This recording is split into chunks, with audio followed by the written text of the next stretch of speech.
नमस्कार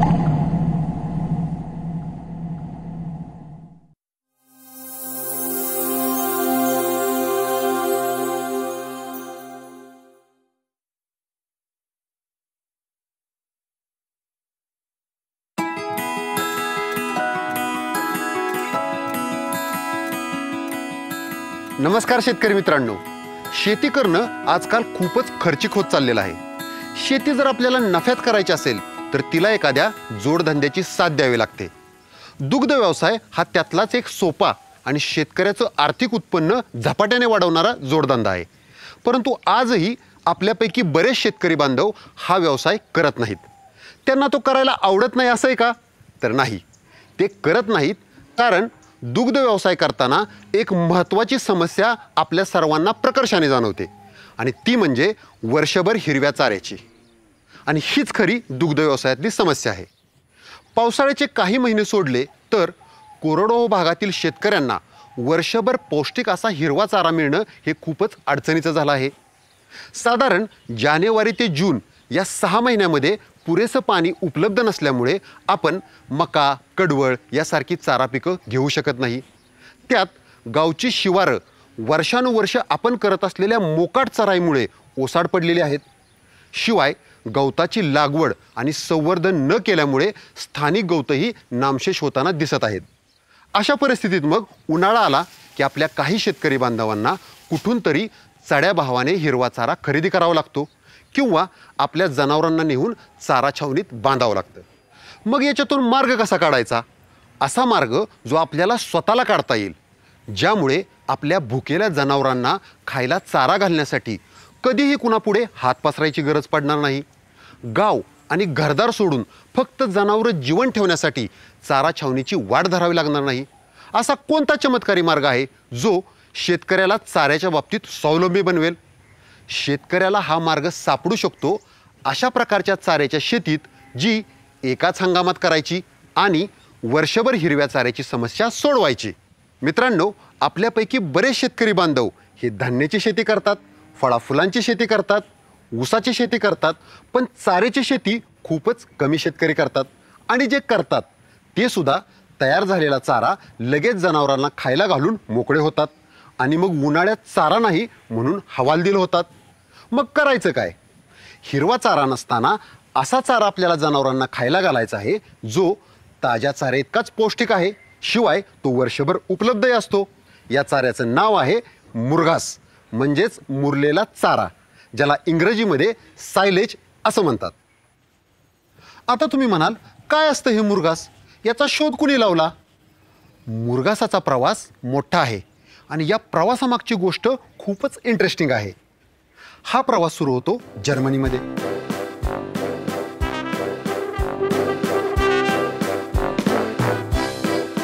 जर्मन लोकांना कोबी खायचं फार वेळ, पण प्रॉब्लेम हा होता की त्या देशाची हवा ही खूपच थंड, त्यामुळे त्यांना ताजा कोबी फक्त 3च महिने मिळायचा।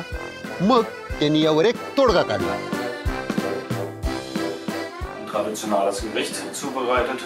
जर्मनीमध्ये गेल्या 2-2.5 हजार वर्षांपासून ही पद्धत अस्तित्वात आहे। कोबी दीर्घकाळ टिकण्यासाठी तो असा बारीक कापायचा।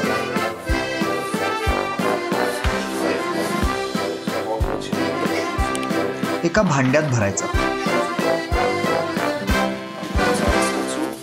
मग त्यात थोडं मीठ, थोडी साखर घालायची आणि असं एकदम नीट मिक्स करून घ्यायचं, म्हणजे त्याला पाणी सुटतं।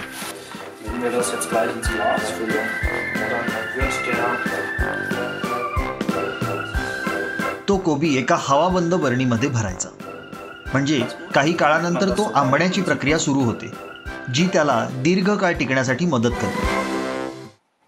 आता जी कोबीची स्थिती तीच जनावरांच्या हिरव्या चाऱ्याची स्थिती। थंडीमुळे जनावरांनाही हिरवा चारा काही महिनेच उपलब्ध होता। मग कोबीचंच तत्व वापरून जर्मनीतील शेतकऱ्यांनी हिरवा चारा वर्षभर टिकवण्यासाठी त्यामध्ये काही घटक मिसळले आणि त्याला लंबगोलाकार अशा गोदाममध्ये बंद करून ठेवलं। या गोदामालाच सायलो असं म्हणतात। अशा प्रकारे तयार केलेला चारा हा दीर्घकाळ तर टिकतोच, शिवाय पौष्टिकही असतो। जर्मनीतील ही पद्धत हळूहळू अमेरिका आणि इंग्लंडमध्ये पसरली। मग फिनलंडमधील आर्तुरी इल्मारी विर्ताने नावाच्या एका शास्त्रज्ञाने या चाऱ्यामध्ये विविध आम्ले मिसळून त्याला हवाबंद स्थितीत ठेवून त्याच्यापासून उत्कृष्ट दर्जाचं मुरघास तयार करण्याची नवीन पद्धत तयार केली। सायलो नावाने ओळखल्या जाणाऱ्या गोदामामध्ये हे मुरघास तयार केल्यामुळे याला नाव मिळालं सायलेज। आणि हे सायलेज तयार करण्याची नवीन पद्धत तयार केल्याबद्दल या शास्त्रज्ञाला 1945 साली प्रतिष्ठित अशा नोबेल पुरस्कारानं गौरवण्यात आलं।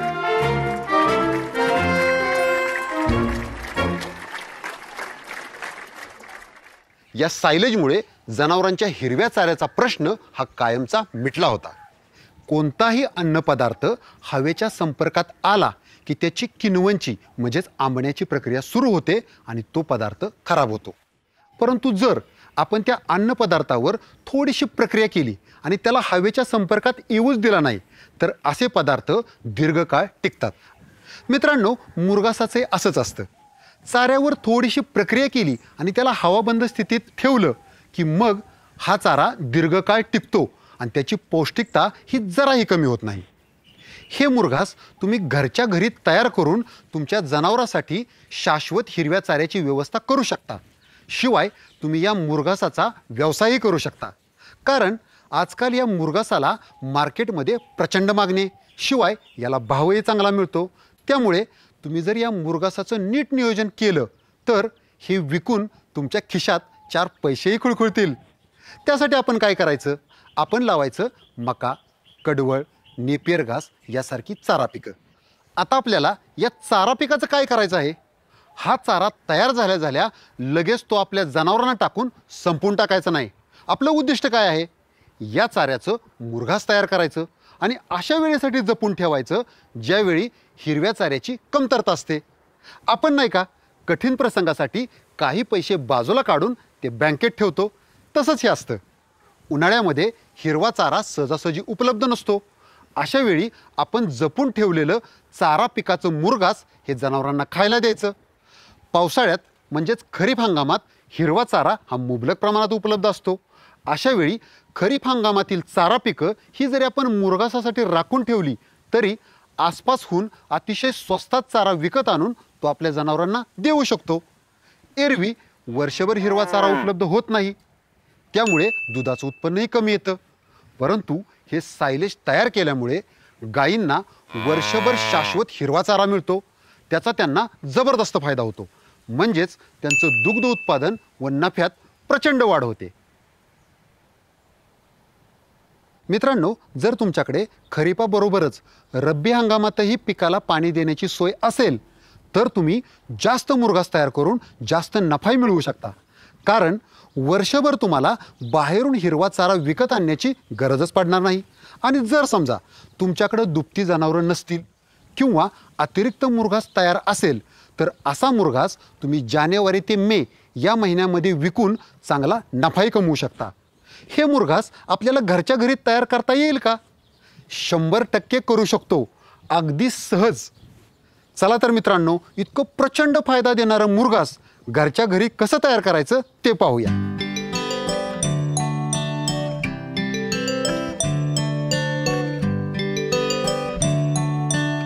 मित्रांनो, आता मी आलोय महात्मा फुले कृषी विद्यापीठ राहुर येथे आणि आज आपल्यासोबत आहेत डॉक्टर यशवंत फुलपगारे सर, जे पशुसंवर्धन व दुग्धशास्त्र विभागाचे विभाग प्रमुख म्हणून काम पाहतात। नमस्कार फुलपगारे सर। नमस्कार मोहिते साहेब। सर, आपल्या शेतकरी बंधू भगिनीच्या दृष्टीने मुरघास किती महत्त्वाचा आहे हे तर आपण पाहिलेलंच आहे, पण मला सांगा, हे मुरघास म्हणजे सायलेज तयार करण्यासाठी चारा नक्की कशा प्रकारचा वापरावा?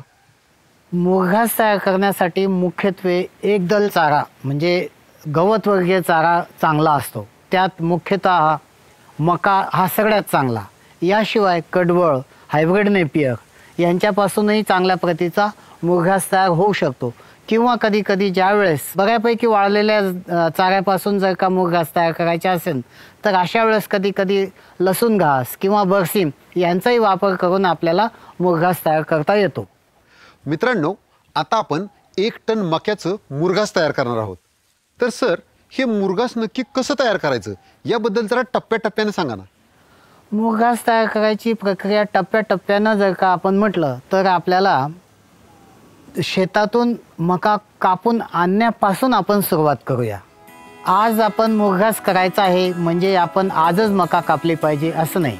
ज्या दिवशी आपल्याला मुरघास तयार करायचा असतो त्याच्या आदल्या दिवशी मका आपण कापणं गरजेचं आहे. कारण मका कापल्यानंतर तो एक दिवस हवेत तसाच वाळू द्यायचा, म्हणजे त्यातली आर्द्रता 60 ते 65% कमी होते आणि मग दुसऱ्या दिवशी तो आपण चाप कटरच्या साहाय्याने अर्धा इंची कुट्टी करून घ्यावी.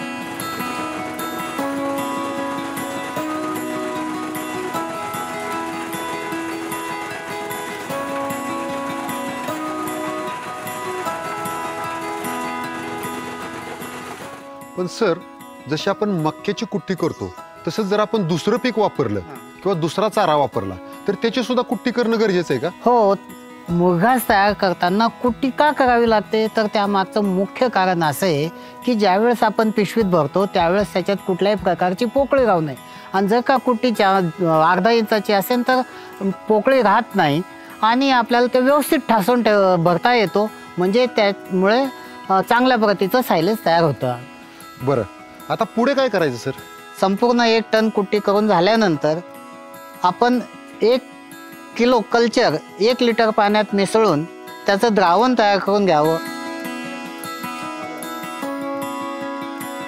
आणि ते द्रावण कुट्टी केलेल्या 1 टन कुट्टीवर सम प्रमाणात सगळीकडे फवारावे.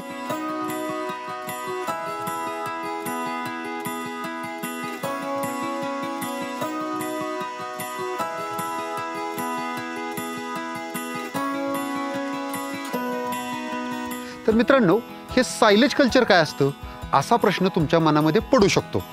तर काळजी करू नका, याविषयी आपण सरांच्याकडून सविस्तर माहिती नंतर घेणार आहोत. बरं सर, आता पुढे काय करायचं? द्रावण सगळं फवारून झाल्यानंतर ती कुट्टी परत आपण एकदा मिक्स करावी आणि कुट्टी मिक्स करून झाल्यानंतर आपण ती जी सायलेजची आपली जी 1 टनाची पिशवी आहे ती भरून घ्यावी.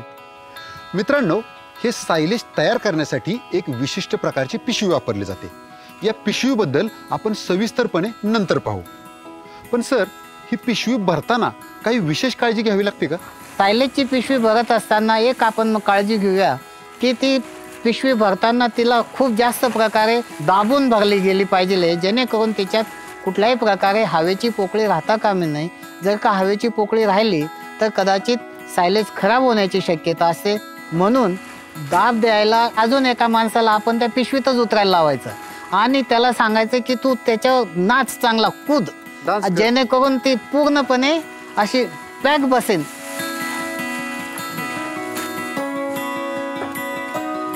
तर मित्रांनो, पाहिलं, ही पिशवी भरताना सरांनी सांगितलेल्या पद्धतीने एक विशेष काळजी घ्या. पिशवीत सुरुवातीला तुम्ही ज्यावेळी चारा टाकचाल त्यावेळी टप्प्याटप्प्यानं 1 फूट 2 फूट चारा भरला की त्याच्यावर एका पिशवीत कमीत कमी 1 माणूस आणि शक्य असेल तर 2 माणसं उभी करा आणि त्यांना चांगलं दाबायला लावा पायानं, जेणेकरून खालचा चारा हा एकदम घट्ट बसेल आणि त्यातली जास्तीत जास्त हवा बाहेर निघून जाईल. सर, पण ह्या मुरघासाच्या पिशवीची उंची जी असते का नाही, ते आता मी ही समोर पिशवी बघतोय याची उंची जवळजवळ 10 फूट आहे. मग अशा परिस्थितीत 4-5 फुटापर्यंत आपण हातानं धरून ती पिशवी दाबून चांगली भरू शकतो. पण त्याच्या वर गेल्यावर ती भरायची कशी आणि त्याच्यात दाब कसा द्यायचा? आपण ज्या जागी पिशवी भरत असतो, समजा भिंतीला खेटून असून तर भिंतीला, किंवा भिंतीला खेटून नसेल तर छताच्या खाली आपण जर का पिशवी भरत असू तर छताच्या बीम ला हुक लावून किंवा दुसरे 2 बांबू त्या पिशवीच्या कोपऱ्याला ठेवून पिशवी उंच करावी आणि मग नंतर स्टूलच्या साहाय्याने माणूस त्याच्यात उतरवून मग ती पिशवी आपण पूर्णपणे दाबून दाबून कशी भरता येईल ह्याच्यावर लक्ष द्यावं. आणि ह्या पद्धतीनं आपण पिशवी भरल्यानंतर त्याला वरनं चेन असते किंवा नाड्या दिलेल्या असतात, त्या पक्क्या बांधून द्याव्यात, जेणेकरून तिच्यावर कुठल्याही प्रकारची हवा राहणार नाही.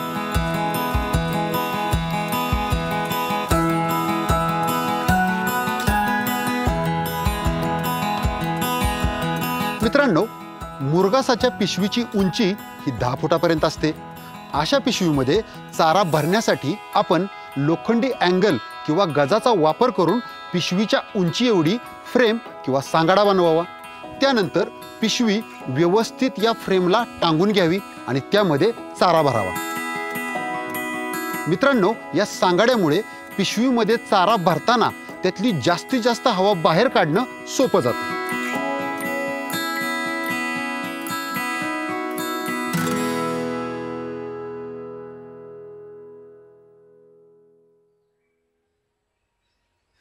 पण सर, या पिशव्या भरताना आणखी काही विशेष काळजी घ्यावी लागते का हो? विशेष काळजी म्हणजे ज्यावेळेस पिशवी पूर्ण भरून होते, समजा काही कारणाने एखाद्या वेळेस हलवताना खालच्या भागाला पिशवीला कुठेही खिळा किंवा काही असं धारदार वस्तू लागणार नाही याची काळजी घ्यावी. कारण काय, जर का हवा आत गेली तर हवेच्या याच्याने संपूर्ण सायलेज आपलं खराब होऊ शकतं. ह्यासाठी एकदा पिशवी भरल्यानंतर ती शक्यतो हलवाहलव करू नये किंवा त्या पिशवीला काही नुकसान होणार नाही याची आपण काळजी घ्यावी. तर मित्रांनो, मुरघास तयार होण्याच्या कालावधीत तसेच मुरघास तयार झाल्यावरही एक गोष्ट अजिबात विसरायची नाही, अगदी नीट लक्षात ठेवायची. ती म्हणजे कधीही पिशवी उघडायची, उघडून बघायचं त्याचा वास येतोय का, त्याचा रंग कसा झालाय, या गोष्टी अजिबात करायच्या नाहीत. कारण एकदा का त्याच्यामध्ये हवा शिरली की मग आपलं मुरघास खराब व्हायला सुरुवात होते. त्यामुळे मित्रांनो, एकदा मुरघास तयार केलं की त्याची पिशवी त्याच वेळी उघडा ज्यावेळी तुम्हाला ते जनावरांना खायला घालायचं आहे. आता सर मला सांगा, अशा प्रकारे चारा पिशव्यामध्ये एअरटाईट करून ठेवल्यानंतर मुरघास तयार होण्यासाठी साधारण किती कालावधी लागतो? जर का आपण सायलेज कल्चरचा वापर केला असेल तर मुरघास तयार व्हायला साधारण 35 दिवस लागतात आणि सायलेज कल्चर टाकलेलं नसेल तर मुरघास तयार व्हायला साधारण 45 दिवस लागतात. बरं सर, एकदा हे मुरघास तयार झालं की ते लगेच तसंच जनावरांना घातलं तर चालतं का त्याच्यावर काहीतरी प्रक्रिया करून मग जनावरांना घालायला पाहिजे? प्रक्रिया आता याच्यानंतर कुठलीही करायची नाही. फक्त ज्यावेळेस आपल्याला खाऊ घालायचं आहे त्यावेळेस जर का काही कारणाने वरचा एका दुसऱ्या इंचाचा थर थोडासा ब्राउनिश वगैरे झाला असेल तर तो बाजूला करायचा आणि खालचा भाग जनावरांना खाऊ घालायला द्यायचा. पण जेवढा आपल्याला आवश्यक आहे तेवढाच काढायचा आणि परत ती पिशवी परत नाड्या बांधून व्यवस्थित हवा बंद करावी आणि व्यवस्थित झाकून ठेवावी, म्हणजे आपली पिशवीतला मुरघास खराब होणार नाही. आलं लक्षात सर. पण सर, आणखी एक महत्त्वाची शंका माझ्या डोक्यात होती, ती म्हणजे ही मुरघास तयार करण्याची जागा ही कुठं असावी, ह्याच्यासाठी काही विशेष क्रायटेरिया आहेत का? साठवणूक करत असल्या कारणाने आपल्या ह्या पिशव्या आपण अशा जागी ठेवा त्याच्यावर पावसाचं पाणी डायरेक्टली त्याच्यावर पडणार नाही किंवा जर का पावसाचं पाणी त्या पिशवीच्या बाजूने निघून जाईल यासाठी आजूबाजूनी एक तर गटार करा किंवा पिशवी थोडी उंचावर ठेवा. म्हणजे थोडक्यात ही मुरघास तयार करण्याची जागा ही थोडी उंचावर असावी ज्याच्यामुळे पावसाच्या पाण्याचा आपल्याला त्रास होणार नाही. पण सर मला सांगा, अशा पद्धतीने तयार झालेलं मुरघास हे जनावरं हिरव्या चारे इतकीच आवडीनं खातात का त्यातलं काय असं बाजूला टाकून देतात? नाही नाही नाही, हिरव्या चाऱ्या इतकीच किंबहुना मी म्हणेन त्याच्यापेक्षा अधिक आवडीनं खातात. आणि हे आपण चर्चा का करतोय, आपण प्रत्यक्ष गोठ्यावर जाऊ आणि बघूया जनावरं मुरघास खातात किंवा नाही. हातच्या कंकणाला आरसा कशाला पाहिजे आपल्याला, चला जाऊया आपण गोठ्यावर. मित्रांनो, आपण पिशव्यामध्ये मुरघास आधीच तयार करून ठेवलेला आहे. यापैकी एका पिशवीतून आता आपण मुरघास बाहेर काढत आहोत.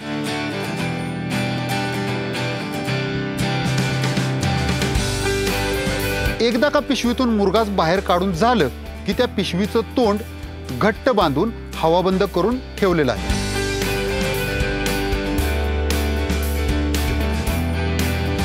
यो यो यो यो यो यो यो यो यो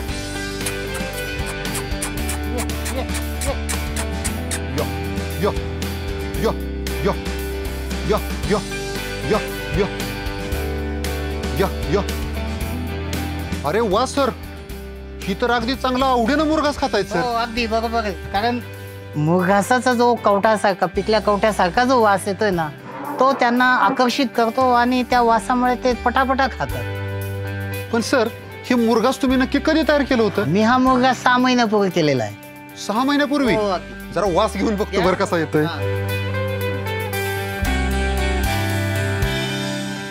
काय ना सर, दुपारची वेळ आहे, भूकही जाम लागली आणि तुमच्या या मुरघासाचा वास इतका मस्त येतोय की मलाच आता खावंसं वाटतं. नाही नाही, त्या वासामुळे ते जनावरांची जशी भूक प्रज्वलित होते आपली होते, परंतु ते जनावरांचं खाद्य ते जनावरांनाच खाऊ देत, आपण आपलं खाद्य खाऊया. बरं झालं सांगितलं सर, नाहीतर मी आता खाणारच होतो. चला. चल.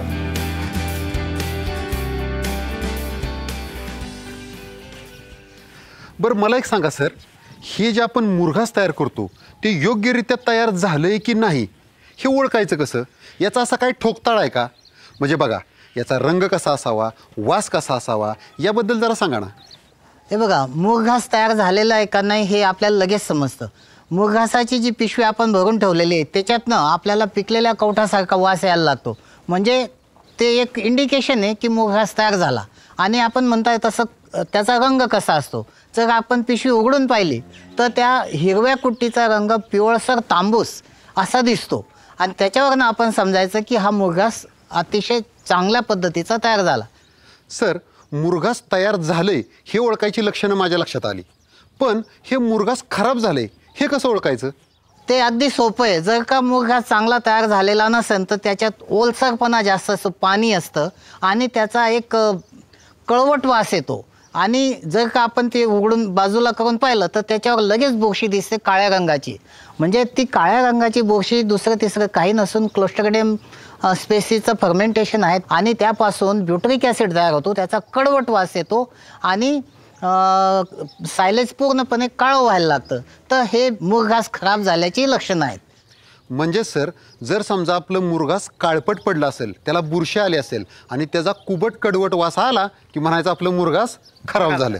पण सर, बरेच आमचे शेतकरी बांधव म्हणतात की हे मुरघास एकदा तयार केलं की 3 वर्ष चांगलं टिकतं. 3 वर्षाचा तर मला अनुभव नाही, परंतु मी माझ्या इथं आमच्या या गो संशोधन प्रकल्पावर मुरघास तयार करून 1 वर्षापर्यंत मी खाऊ घातलेला आहे. म्हणून मी 2 किंवा 3चं नाही म्हणत, पण 1 वर्षापर्यंत त्याला काहीही होत नाही. सर, हिरवा चारा बदलून आपण ज्यावेळी हा मुरघास टाकायला जनावरांना सुरुवात करतो त्यावेळी एकदमच हिरवा चारा बंद करून मुरघास सुरू करावं का त्यासाठी काही वेगळी पद्धत वापरायला पाहिजे? नाही, एकदम रिप्लेस करणं कधीही चांगलं नसतं. त्यापेक्षा टप्प्याटप्प्यानं मुरघास देणं कधीही चांगलं आहे. कारण त्या जनावराला थोडीशी त्या वासाची आणि त्याची चवीची सवय होणं गरजेचं असतं. म्हणजे समजा आज पहिल्या दिवशी सुरुवात केली, 2 किलो खाऊ घाला, दुसऱ्या दिवशी 5 किलो, तिसऱ्या दिवशी 10 किलो, असं थोडी थोडी सवय केली तर ते चांगलं असतं. आणि त्यामागे शास्त्रीय कारण पण आहे. ज्यावेळेस आपण बदल करतो त्यावेळेस कोटीपोटातले जी बॅक्टेरिया असतात ते त्या गोष्टी पचवण्यासाठीची त्यांची जी आवश्यक असते ती संख्या ती वाढायला त्याला 2 दिवस 3 दिवस कालावधी मिळतो आणि पुढे त्याचं पचन आणि पाचकता दोन्ही वाढते. सर, हे झालं मुरघासाबद्दल.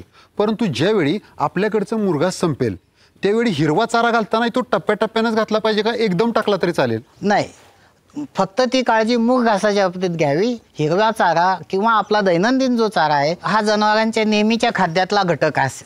त्यामुळे तो कुठल्याही वेळेस तुम्ही दिला तर काही फरक पडत नाही. फक्त ती काळजी ज्यावेळेस आपण मुरघास खाऊ घालतो त्याच वेळेस घेणे गरजेचं आहे, हिरवा चाऱ्याच्या वेळेस नाही. सर, आत्तापर्यंत सगळे एकदम मस्त समजलं, पण काय ना, उन्हाचा तडाखा वाढलाय, अक्षरशः चटके बसायला लागलेत.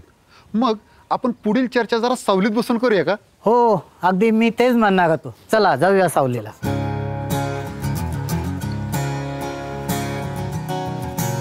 सर, इथं कसं मस्त थंडगार वाटतंय ना? हो, छान सावली आहे त्यामुळे गार वाटतंय.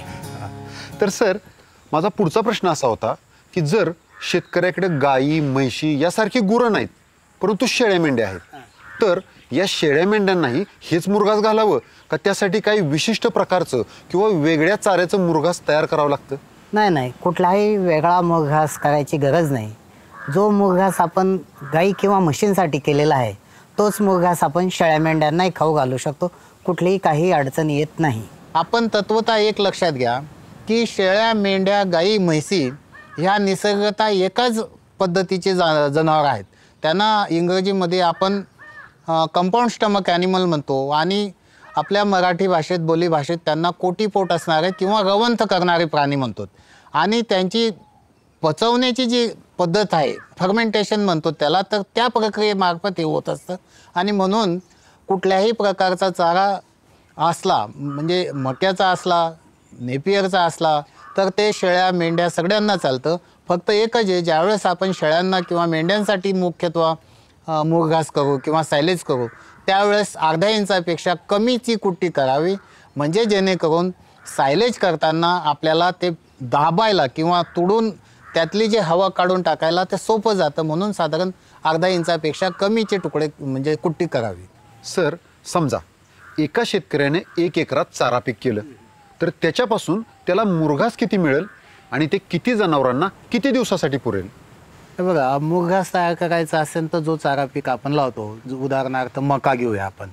आता मक्याचं एका एकरमधून साधारण 20 ते 22 टन एवढं उत्पन्न निघतं, म्हणजे आपण सरासरी 21 टन धरूया. तर 21 टनापासून साधारण 85% मुरघास तयार होतो, म्हणजे 18 टन मुरघास तयार होईल. त्या शेतकऱ्याकडे आपण असं समजूया की 5 गायी आहेत, एका गाईला 20 किलो आणि 5 गायींचा एका दिवसाचा 100 किलो.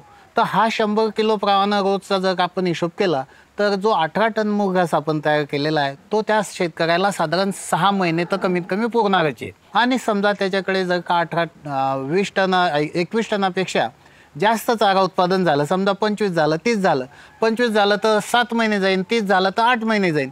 ह्या हिशोबाने तो मुरघास त्याला पुरेल. म्हणजे थोडक्यात सांगायचं असे की जर का त्याने चारा उत्पादन करताना व्यवस्थित काळजी घेतलेली असेल तर त्याला चाऱ्याचं उत्पादन चांगलं मिळेल आणि त्या प्रमाणात जास्तीत जास्त मुरघास करता येईल. फुलपाखरे सर, मगाशी आपण मुरघास बनवण्याची जी पद्धत पाहिली त्यामध्ये तुम्ही त्यात सायलेज कल्चर वापरलं.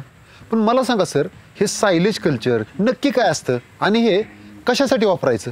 मुरघास जो साधारण 40 ते 45 दिवसात असा तयार होतो, तर ती प्रक्रिया आपल्याला स्पीडअप करायची असेल तर त्यावेळेस मुरघास तयार करण्यासाठी सूक्ष्म जीवाणूंची एक मिश्रण मिळतं, त्याला मुरघासाचं कल्चर म्हणूनच म्हणतात. तर तिने वापरून सुद्धा मुरघास तयार करता येतो. त्याची जी मुरघास तयार करायची जी प्रक्रिया आहे ती स्पीडअप होऊन 1 आठवडा साधारण मुरघास आधी तयार होतो. साधारण असा 45 दिवसात तयार होतो, तर तो 45 दिवसावरून तो 35 दिवसापर्यंत येतो. याशिवाय इनडायरेक्टली अजून 2 प्रकारचे फायदे होतात. एक म्हणजे त्याची पौष्टिकता वाढते आणि दुसरा म्हणजे त्याची पाचकता वाढते. मग सर, हे सायलेज कल्चर नक्की किती प्रमाणात वापरायचं? म्हणजे 1 टन जर मला मुरघास तयार करायचे तर किती सायलेज कल्चर वापरावं? 1 टनाला 1 किलो, म्हणजे 1000 किलोला 1 किलो. हे प्रमाण कमी अधिक झालं तर त्यांनी खूप काही फरक पडेल असंही नाही. राहिला प्रश्न की सायलेज कल्चर उपलब्ध कुठे होईल? पशुसेवा केंद्र जिथं आहेत तिथं इतर औषधांप्रमाणेच सायलेज कल्चरही उपलब्ध असतं. पण सर, मला जर 1 किलो सायलेज कल्चर घ्यायचं आहे तर त्याला खर्च किती येतो साधारण? साधारण ॲव्हरेज जर का सरासरी आपण विचार केला तर 400 ते 450 किंवा जास्तीत जास्त 500 रुपये किलो ह्या दरात आपल्याला ते उपलब्ध आहे. पाहिलं मित्रांनो, 1 किलो सायलेज कल्चर विकत घेण्यासाठी 400 ते 500 रुपये लागतात. म्हणजेच 1 किलो सायलेज बनवण्यासाठी सायलेज कल्चरचा खर्च येतो फक्त 40 ते 50 पैसे. पण सर, मला एक गोष्ट सांगा, जर एक सर्वसामान्य गावाकडचा शेतकरी आहे आणि त्याला त्या गावाकडं हे असे पशुसंवर्धन सेवा केंद्र कुठं त्याला नाही सापडली आणि त्याला जर हे सायलेज कल्चर मिळालंच नाही तर त्यानं काय करायचं? त्यांनी तरीही सायलेज करण्यापासून 1 पाऊलसुद्धा मागं येऊ नये. त्यांनी सायलेज करावंच, मुरघास करावाच. विदाऊट सायलेज कल्चर अतिशय चांगल्या प्रकारचा मुरघास आपल्याला तयार करता येतो. याशिवाय समजा मुरघास कल्चर नाही आहे आणि तरीही त्याला अतिशय चांगल्या प्रकारचा जर का मुरघास करून पाहिजे असेल तर अशा वेळेस त्यांनी त्याला सहज उपलब्ध होणारं जाड मीठ आणि घरगुती गूळ ह्यांचं 1% द्रावण करून त्या कुट्टीवर समप्रमाणात मिक्स करून नंतर पिशवी भरली, ती हवा बंद करून व्यवस्थित ठेवली तरीही चांगल्या प्रकारचा मुरघास तयार होतो. पाहिलं मित्रांनो, आता सायलेज कल्चर नाही म्हणून मुरघासच तयार करायचं नाही असं काही करू नका. आता फुलपाखरे साहेबांनी सांगितल्या पद्धतीने जरी तुम्हाला सायलेज कल्चर नाही उपलब्ध झालं तरीही तुम्ही फक्त आपल्या चाऱ्याची कुट्टी करा आणि त्याला हवा बंद करा, तुमचं मुरघास तयार होईल. सर, मगाशी चाऱ्याची कुट्टी भरण्यासाठी ज्या पिशव्या वापरल्या होत्या त्या पिशव्या ह्या खास सायलेजच्या पिशव्या असतात असं तुम्ही म्हणाला होतात. या पिशव्याबद्दल जरा सविस्तर सांगा, म्हणजे या पिशव्या नक्की कशा असतात? हो, सायलेजसाठीच्या ह्या पिशव्या विशेष पिशव्या असतात. ह्या पिशव्या अशा पद्धतीने तयार केलेल्या असतात की कुट्टी भरल्यानंतर आणि त्याची आपण वरनं त्या दोरीनं गाठ मारल्यानंतर ती हवा बंद होणे आवश्यक असते. म्हणून आतल्या बाजूनी त्याला प्लास्टिकचं एक लायनर असतो आणि बाहेरच्या बाजूने पोत्याच म्हणजे आपले जे नेहमीचे पोते असतात तसा एक आवरण असतो, पण त्याची मजबूती खूप असते. तर ह्या ज्या पिशव्या असतात ह्या क्षमतेनुसार म्हणजे अगदी 50 किलोपासून तर 1 टनापर्यंतच्या विविध आकारात आणि साईजमध्ये त्या उपलब्ध असतात. ह्या पिशव्या साधारण म्हणजे 50 किलोची घेतली तर आपल्याला 50 रुपयाला मिळेल आणि 1 टनाची जर आपण घेतली तर ती साधारण 500 रुपयापर्यंत मिळेल. म्हणजे क्षमतेनुसार ह्या पिशव्यांची किंमत ही असते. पण सर, ह्या पिशव्या नक्की कुठं मिळतात? ह्या पिशव्या तुम्हाला समजा आपण जर का बाजारात गेलात, बाजारात जिथं शेडनेट किंवा प्लास्टिक विकत असतं तिथेही उपलब्ध आहेत. किंवा जर का आपण आता दुग्ध व्यवसायाशी संबंधित असल्या कारणाने आपल्याला कोऑपरेटिव्ह डेअरीवरही ह्या पिशव्या उपलब्ध होतील किंवा पशुसेवा केंद्र किंवा कृषी सेवा केंद्र यांच्याकडे ह्या पिशव्या उपलब्ध असतात आणि त्या आपल्याला सहज मिळू शकतात. पण सर, शेतकऱ्यांच्याकडे ज्या नेहमी पिशव्या उपलब्ध असतात म्हणजे धान्याच्या पिशव्या, खताच्या पिशव्या, या पिशव्या वापरल्या तर चालतील का? नाही, मुळीच नाही चालणार. कारण ह्या ज्या खताच्या किंवा धान्याची जी पोती असतात यातनं वारा म्हणजे हवा जात असते आणि त्यामुळे आपण जो मुरघास करण्यासाठी जी कुट्टी त्यात टाकणार तर त्यात हवाबंद न झाल्या कारणाने तो संपूर्ण चारा वाया जाईल आणि म्हणून ह्या पिशव्या किंवा ही पोती मुळीच वापरू नये. त्यासाठी आपली मुरघासाठीची जी खास पिशवी आहे, विशेष पिशवी, तीच वापरावी, अन्यथा आपला चारा वाया जाईल. सर, एकदा जर शेतकऱ्याने पिशवी खरेदी केली तर ती साधारण किती वेळा मुरघास तयार करण्यासाठी वापरू शकतात?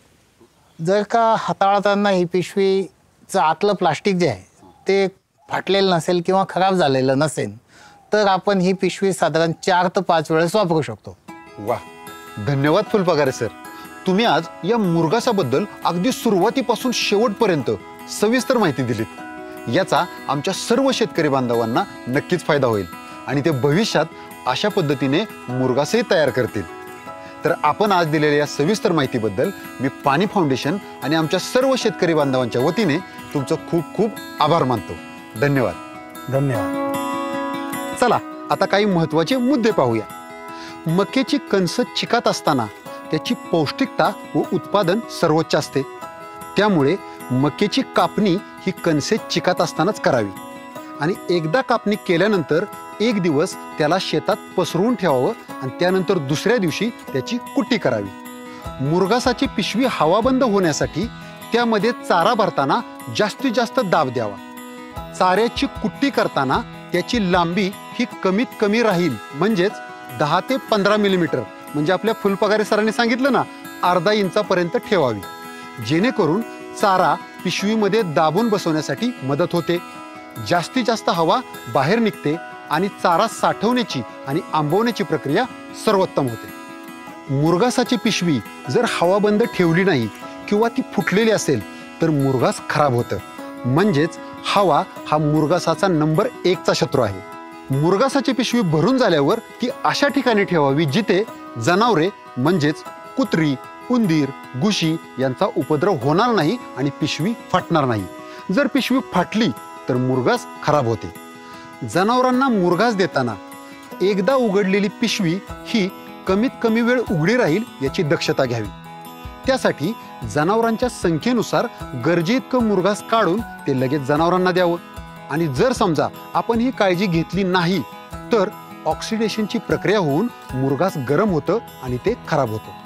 त्या दृष्टिकोनातून जनावरांना देण्यासाठी एकदा का मुरघासाची पिशवी उघडली की पुढील 30 दिवसात ती पिशवी संपेल याची दक्षता घ्यावी. एकदा तयार केलेलं मुरघास हे कमीत कमी 1 वर्ष टिकतं. मुरघास तयार करण्यासाठी काही शेतकरी बांधव चारा पिशवीत भरण्याऐवजी जमिनीत खड्डा खणून त्यामध्ये प्लास्टिकचा पेपर टाकून त्यात भरतात आणि तो खड्डा हवाबंद करतात. अशा पद्धतीने जर तुम्ही मुरघास तयार करणार असाल तर अशा वेळी निवडलेली जागा ही शक्यतो चढावर असावी, जेणेकरून पाऊस आला तर पावसाचं पाणी त्याच्यामध्ये जाऊन मुरघास खराब होणार नाही. काही शेतकरी बांधव हे मुरघास तयार करण्यासाठी जमिनीच्या वर सिमेंटच्या टाक्या बांधतात आणि त्यामध्ये चारा टाकून तो हवाबंद करतात. मित्रांनो, यापैकी जी पद्धत तुम्हाला जास्त सोयीची वाटते ती पद्धत वापरून तुम्ही मुरघास तयार करू शकता. तर मित्रांनो, आता हिरव्या चाऱ्याची चिंता सोडून द्या. आजच मुरघास तयार करा. आपल्या जनावरांची उत्पादकता वाढवा आणि उरलेलं मुरघास विकून त्यापासून भरघोस उत्पन्नही मिळवा.